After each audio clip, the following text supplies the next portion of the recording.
More than 2 million New York City residents used Airbnb to travel over the last year.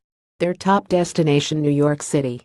A new study from Airbnb crunched a year's worth of data beginning in August of 2016 and found that New Yorkers using the site were most likely to book accommodations right here at home, beating out Los Angeles, Paris, and Havana.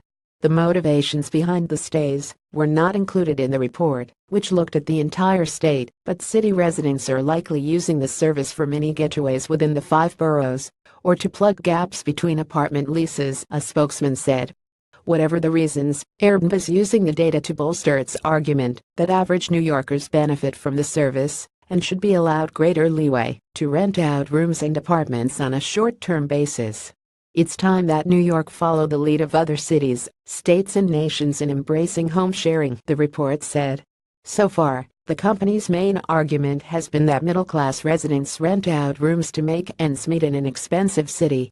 Wednesday's report is an effort to highlight additional benefits, though only about 120,000 city residents used Airbnb to stay here over the last year, representing just 6% of the total.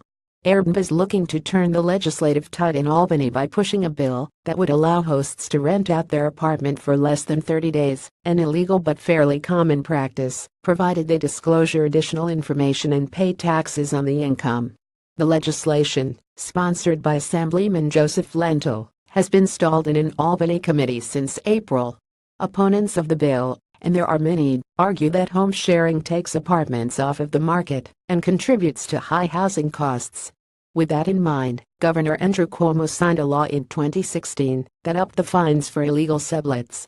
Bolstered by the new fines, the mayor's Office of Special Enforcement subsequently began cracking down on illegal hotels and Airbnb hosts in the city, though a July Cranes report showed that New York listings on the site were not declining.